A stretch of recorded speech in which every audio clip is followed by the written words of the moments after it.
আজকের এই সেলফ মেকআপটা কারা কারা শিখতে চাইছো হাত তোলো। আজকে তোমাদের এরকম একটা গ্লোয়িং সেলফ মেকআপ শেখাবো। আর এই সেলফ মেকআপটা করার আগে কিন্তু অরিজিনালি তোমাদের ফেসে একটা গ্লো থাকা প্রয়োজন। আর এই গ্লোটা কিভাবে হবে বলো তো? এই যে টক দই খেলে, টক দই কিন্তু অবশ্যই খেতে হবে, সেটা আবার হাতে পাতা টক দই। দেখো দেখো আমি কিভাবে টক দই বানাচ্ছি। একটা ছোট্ট টক দইয়ের প্যাকেট কিনে এনে সেই টক দইটা আমি একটা বাটির মধ্যে ভালো করে ফেটিয়ে নিলাম। এরপরে গরম দুধ, উষ্ণ গরম যখন হবে তখন আমি সেই টক দইটার মধ্যে দুধটা সবটা ঢেলে দেব। ঢেলে দিয়ে খুব ভালো করে ফেটিয়ে নেব। ফেটিয়ে নিয়ে ভালো করে মুখ ঢাকা দিয়ে যখন আমরা রেখে দেব, ঠিক তার পরের দিন মোটামুটি 10 আওয়ার্স টু 12 আওয়ার্স তোমরা ওয়েট করবে। ওয়েট করার পরেই কিন্তু এই টক দইটা খেয়ে তারপর সেলফ মেকআপটা স্টার্ট করবে। দেখবে কি গ্লো, ও যা ঝাঁকাঝাঁক। চলো চলো আর দেরি না করে আমরা এই সেলফ মেকআপটা কিভাবে করলাম সেটা তোমাদের স্টেপ বাই স্টেপ দেখাই। গোয়া থেকে ফিরেছি, ফেসের মধ্যে মারাত্মক ট্যান। এই ট্যান রিমুভ করার জন্য কি করলাম, আমি একটা ক্লিনজার নিলাম এবং সেটার সাথে স্ক্রাব মিক্সড করলাম।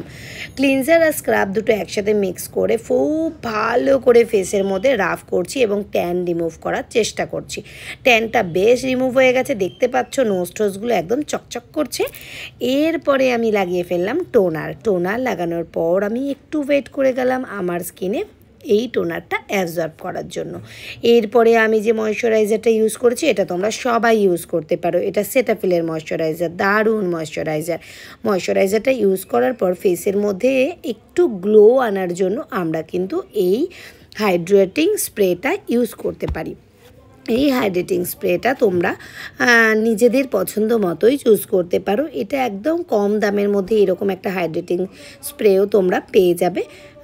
তো এরপরে আমরা যেটা করছি সেটা একটু ওয়েট করে আমরা প্রাইমার ইউজ করছি। প্রাইমার আমরা টি16 ইউজ করেছি। প্রাইমার ইউজ করার পরে আমি একটা ব্রাজিলিয়ান প্যালেট থেকে ফেসের মধ্যে আমার যেখানে যেখানে ফেসে একটা লাইট পিগমেন্টেশন আছে সেই পিগমেন্টগুলো আমি হাইড করে ফেলছি।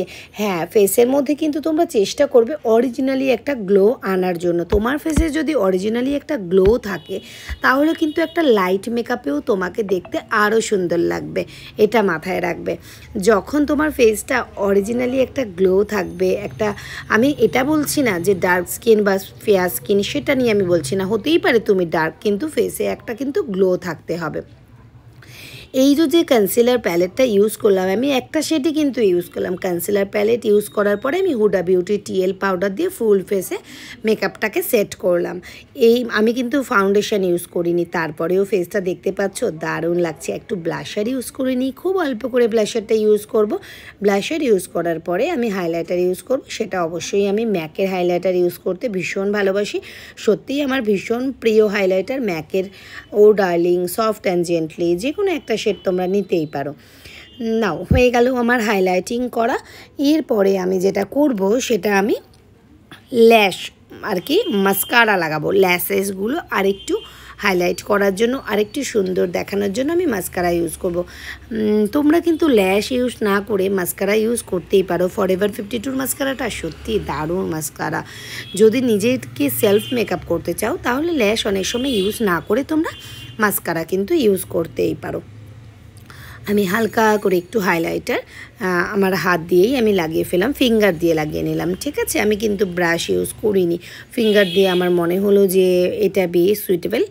তো তোমরা তোমাদের সুইটেবল ব্রাশ ইউজ করতে পারো বা হাত ইউজ করতে পারো, এটা তোমাদের উপর ডিপেন্ড করছে।